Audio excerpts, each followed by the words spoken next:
ఉషోదయం ప్రేమించు కాపరి ఉషా కిరణాలు ఉదయకాలపు వాక్య ధ్యానంనకు మిమ్మల్ని ఆహ్వానిస్తున్నాం. ప్రార్థన. మమ్మల్ని మిక్కిలిగా ప్రేమిస్తున్న పరలోకపు తండ్రి, ఈ ఉదయకాలపు వాక్య భాగమునకై వందనాలు చెల్లించుకుంటున్నాం. తండ్రి, నీవు శిలువ మీద చేసిన యాగమును జ్ఞాపకం చేసుకుంటుండగా నీ వాక్యము చేత మమ్మల్ని బలపరచుమని, నీ కృపలో మమ్మల్ని దాయుమని, కార్యక్రమం వీక్షిస్తున్న ప్రతి ఒక్కరిని ఆశీర్వదించి నీ కృపలో నడిపించమని యేసు పరిశుద్ధ నామమున అడిగి వేడుకుంటున్నాను పరమ తండ్రి, ఆమేన్. ఈ ఉదయకాలము యోహాను సువార్త 19వ అధ్యాయము 26 మరియు 27వ వచనములు. యేసు తన తల్లియు తాను ప్రేమించిన శిష్యుడును దగ్గర నిలిచియుండుట చూచి, అమ్మా, ఇదిగో నీ కుమారుడు అని తన తల్లితో చెప్పెను. తర్వాత శిష్యుణ్ణి చూచి, ఇదిగో నీ తల్లి అని చెప్పెను. ఆ గడియ నుండి ఆ శిష్యుడు ఆమెను తన ఇంట చేర్చుకొనెను. చదివిన వాక్య భాగంలో యేసు ప్రభు శిలువ మీద శ్రమలు అనుభవిస్తున్న సమయంలో ఆయన ఎదుట ఉన్న తన తల్లిని చూసి తాను చేయవలసిన కార్యము అనగా ఆయన చేయవలసిన ఆయన బాధ్యతను నెరవేర్చే ఒక సంఘటనను చూస్తూ ఉన్నాము. ఒక పక్క ఆయన శరీరము గాయపరచబడినది, ఆయన ఈపు దున్నబడినది, తల్ల ముళ్ళ కిరీటము పెట్టబడినది, చేతులకు కాళ్ళకు మేకులు కొట్టారు, రక్తము కారుతున్న రక్తపు ముద్దగా ఉన్న యేసు ప్రభు ఆయనకు ముందుగా నిలబడి ఉన్న తన తల్లిని చూసి తాను చేయవలసిన ఒక బాధ్యత, తాను చేయవలసిన ఒక కర్తవ్యం ఉన్నదని ఎరిగిన వాడిగా తన ప్రక్కనే నిలబడి ఉన్న తన శిష్యుడు, తాను ఎంతగానో ప్రేమించిన శిష్యుడు అని రాయబడినది, ఆ శిష్యుని చేతికి తన తల్లిని అప్పగించే ఒక కార్యమును చూస్తున్నాం.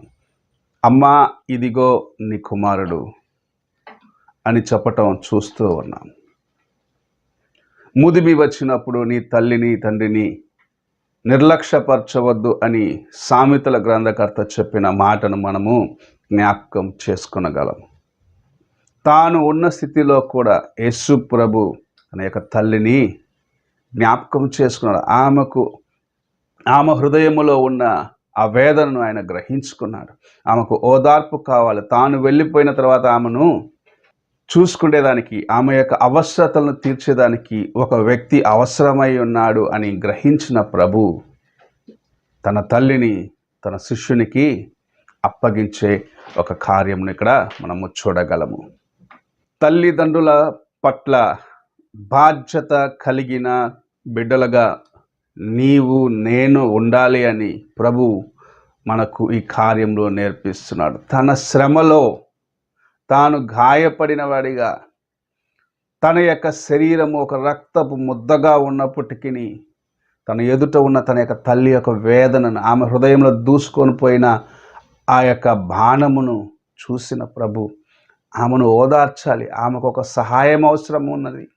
నేను వెళ్ళిపోతున్నాను, నా తల్లిని ఎవరు చూసుకుంటారు అని తన శిష్యునికి ఎంతగానో ఆమె పైన అక్కర కలిగిన వాడు, బాధ్యత కలిగిన వాడిగా అప్పగించే ఒక కార్యంను మనం చూస్తున్నాం. ఈ దినాల్లో అనేక మంది తన తల్లిదండ్రుల వయస్సు ఎక్కువ అయిన తర్వాత వారి యొక్క అవసరతలను తీర్చలేకపోతున్నారు.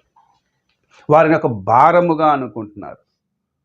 వారిని నిర్లక్ష్యపరుస్తూ ఉంటారు. ఇంకా కొంతమందికి డబ్బు ఎక్కువ ఉన్నట్లు తీసుకొని వెళ్ళి ఓల్డేజ్ హోమ్లో చేర్చివేసేసి, మా బాధ్యత అయిపోయింది, నెలకు ఒక 10,000 రూపాయలు ఇచ్చేస్తాము, నెలకు ఇంత డబ్బు కట్టేస్తున్నాం కాబట్టి మాకు ఇంకే బాధ్యతలు లేదు అనుకుండే వారి దినంలో అనేకులు ఉన్నారు.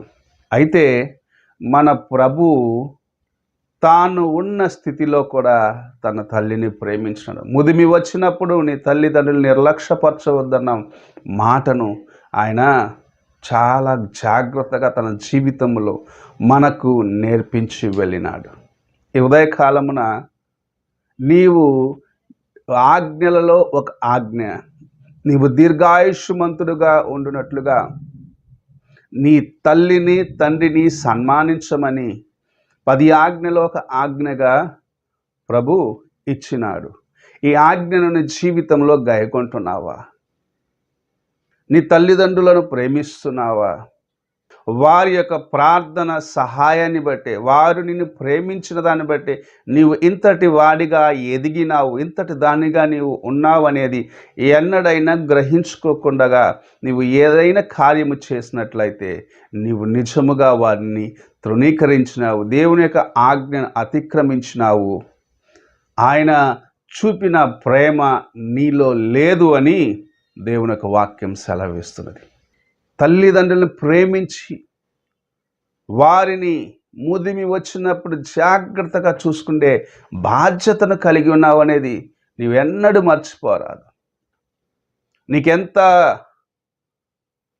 పని ఉన్నను సరే, ఎంత నువ్వు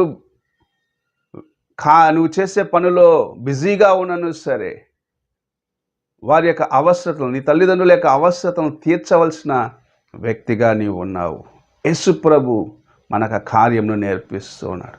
తన తల్లి యొక్క వేదనను చూసినాడు, ఆమె యొక్క కన్నీటిని చూసినాడు. ఎలాగూ ఈ సమయంలో నేను వెళ్ళిపోతున్నాను, ఆమెకు ఎవ్వరు ఆదరణ అని వెతికి తనతో పాటు ఉన్న తన శిష్యునికి, తన ప్రియమైన శిష్యునికి అప్పగించే ఒక కార్యమును చూస్తూ ఉన్నాం.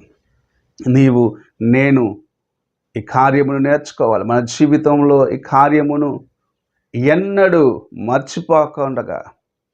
మర్చిపోరాని ఒక సంభవముగా ప్రభు మనకు ఉంచి ఉన్నాడు. తల్లిదండ్రులను నిర్లక్ష్యపరచవద్దు. వారి అవసరతను తీర్చి, వారిని ప్రేమించి, వారిని ఆదరించి నీవు వారిని అంతవరకు జాగ్రత్తగా చూసుకోవాలన్న కార్యమును ప్రభు నేర్పి, ఇందులో ఉన్న ప్రేమను మనం గ్రహించాలి.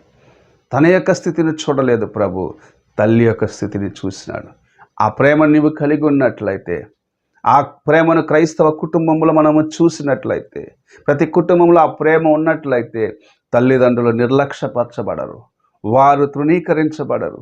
వారి యొక్క వేదన, వారి యొక్క దుఃఖము వారిలో ఉండకుండా వారిని ప్రభు ఆనందముతో నింపుతాడు అని దేవుని యొక్క వాక్యం సెలవిస్తుంది. ఈ ఉదయకాలమున నీ తల్లి తండ్రిని ఎలా ప్రేమిస్తాం? యేసు ప్రభు శిలువ మీద తన తల్లి యొక్క వేదనను చూసినాడు.